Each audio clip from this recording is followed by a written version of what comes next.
Hello everyone, I hope you're well. Today's video is going to be the first video of my video every day in July, as it is the 1st of July. So I just wanted to quickly say I'm making a video every day in July. I asked you in a Tay Talks if you were interested in that and people said yes.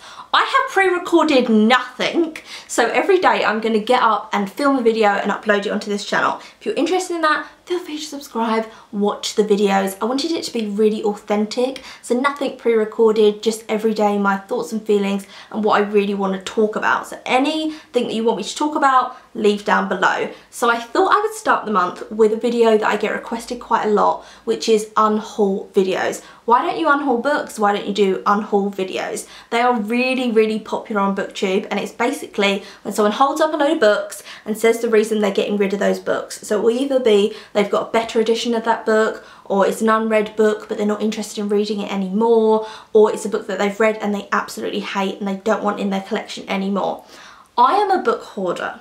I never get rid of any books, and I'm going to tell you my reasoning for it now. First up, I would say the main reason I would never get rid of unread books is because I always have in my head there's a reason why you bought that book. So I can have books for years that I haven't read, but I always think, but there was a point in your time and a reason in your life that you bought this book. So I can never get rid of them because I feel there was a purpose in me originally buying it. So I never get rid of unread books.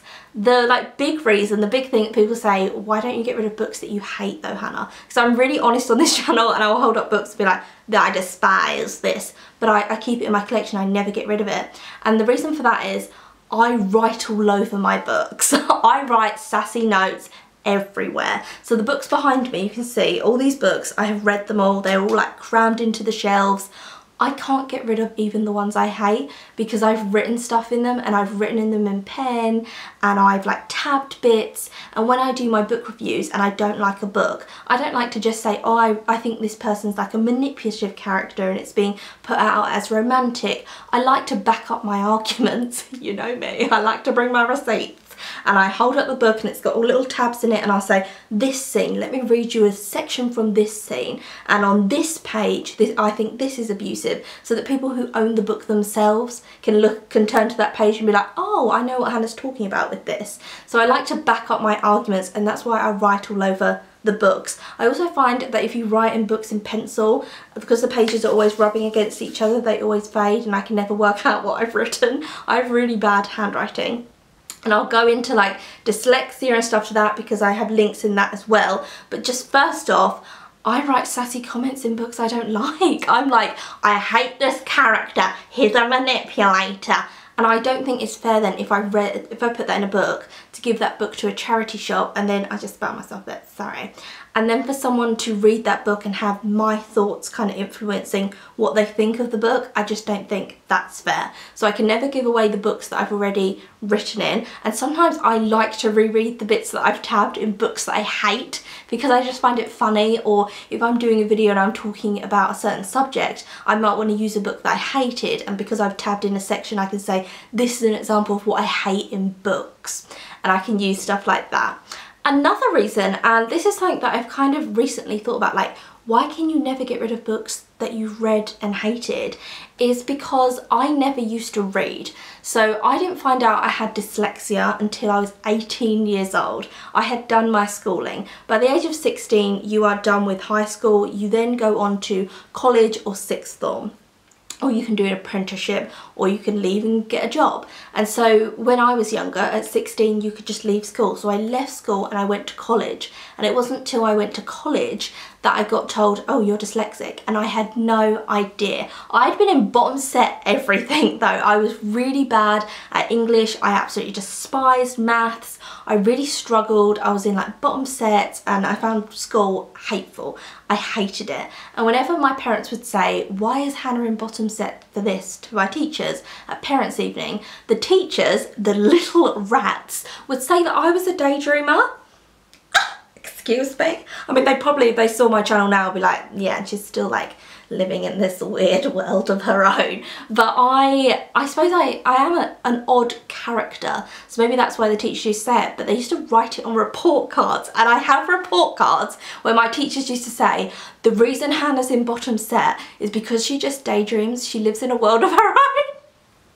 It's too much. Like, it's just so unprofessional. But they always used to say this to my parents and write it in like formal report card documents, assessments.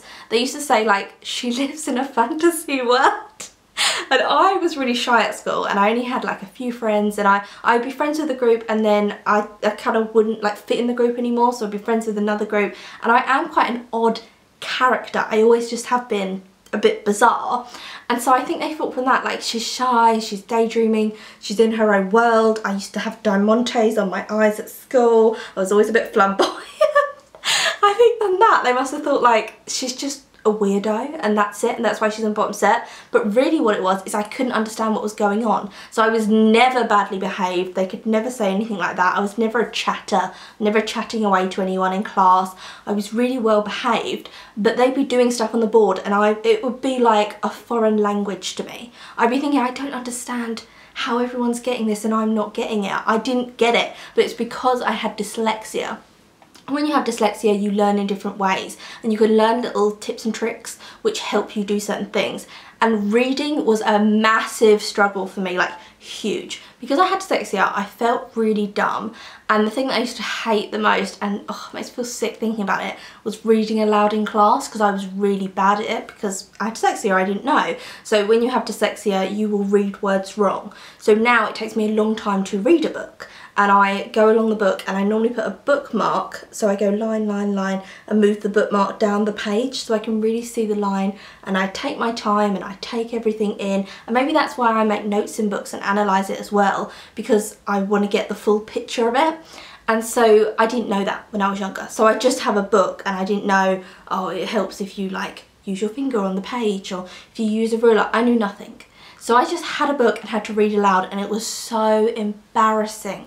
I used to splutter, I used to stutter. The teacher always used to say, oh, you've missed a word, oh, you've missed a word. Because with dyslexic people, they often like, you skip words if you're not concentrating enough. So I used to skip words, and the teacher would go back, read that again, and I hated it. So that's why I hated books, because I associated books with reading aloud in class, which was the most hateful thing in the world. I've never thought of that, like that's such a harsh thing to do to children, but I despised it. And also when someone's reading aloud, you can't really get the full pace of the book because you've got different people's paces and different voices talking about the book, so you can't even understand what's going on in the book anyway. It's like, it would be like having an audiobook, but every other line there's a different audiobook narrator. It just doesn't make sense why they do that in school, to me personally. So books were this thing that I just thought, I'm never gonna read. I'm never gonna know how to enjoy books because I'm just dumb. I'm obviously dumb, and I live in my own world and I can't read. It's not till I was 16 and we did Frankenstein for my GCSE, and I loved that book. Oh my god, I just read it and was like, oh my god, I can read, I can do this. Like, I'm slower than everyone else, I struggle more than all my friends, but I can do this. And that's when my love of reading was sparked. I've spoken about that before, but that is another reason I will never unhaul and why I keep books, is because I see books as an achievement, as a personal achievement. So even if there's a book that I hated that I read, I still think, wow, you read it. Like when you were younger, you would never think that you would be able to have books and read books and live in all these magical different worlds. You would never have guessed it, but like, well done, you've done it. So for me, it's like I look at these books and I feel really proud. I don't feel like, oh, they're all like hunched in there and there's so many and they're messy. And that's why I don't have any like organisation with my bookshelves, because they all just have to be put in. But it doesn't bother me because I think, well done that you have like read. And reading is still a more difficult thing for me than people who don't have dyslexia, but it's something that I love doing and I've put in like the effort to do it. So that is another reason why I'll never unhaul, is because I see them as like personal achievements. So I see them as personal achievements. I write sassy notes all over them. Maybe I'll do a giveaway one day where I like give away one of my books where I've really like ripped it apart and written sassy notes in it. Maybe that would be funny. So I might do that as a giveaway. If I ever do give away like books, I do them in giveaways. So I've given away books in like videos before, but they're books that I've already read, and so I give away editions that I haven't read of a book that I love. But that's why I won't do unhauls. So don't put in your recommendations, do an unhaul, because I really can't see myself ever doing it. And that's why I don't buy as many books as I used to, because I know I'll never be able to get of a book. get rid of it. Once it's in my possession, that's it. It's got me for life. We are a married book couple. We're together forever. I can't be minimalistic. I mean, have you seen this? Have you seen the back of this? I am not a minimalist. I mean, have you even seen my hair? Like, I've just got stuff on me all the time. I love having stuff all around me. I just love it. So I can't be a minimalistic person anyway. So that's it. That's why I will never do unhauls. I hope this was interesting. I hope it wasn't too much of a ramble. I feel like I really delved into stuff I wasn't going to really talk about, my sex schooling, but like delved in. Once I'm chatting, I'm chatting. I expect a lot of chatty videos in July because I feel like that's what I'm going to be making, a lot of like things of me just chatting about random stuff.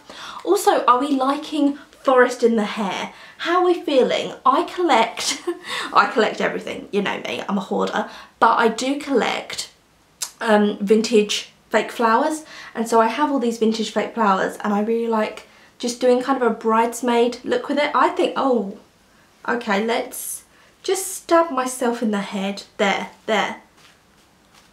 Yeah. Are we liking it? Are we liking this forest fairy? I feel like I'm just spending my whole life trying to be a fairy, wearing floral crowns, being like, one day I will be a fairy. Or are we like, Hannah, you're mad, you live in a world of your own, it's all bizarre. I always used to think when they used to say, oh, she's a daydreamer, she's always looking out the window, she's in her own world, that's why she doesn't concentrate. And those teachers used to say while I was in bottom set, when actually the reason was I had dyslexia and just none of them like spent enough time with me to realise that I had that. But I always used to think of that song, which in Alice in Wonderland, the Disney cartoon, which is like, in a world of my own, which, can we just say, Alice in Wonderland, the Disney cartoon, her little cat Diana is one of the most underrated Disney animals in the whole of the Disney kingdom.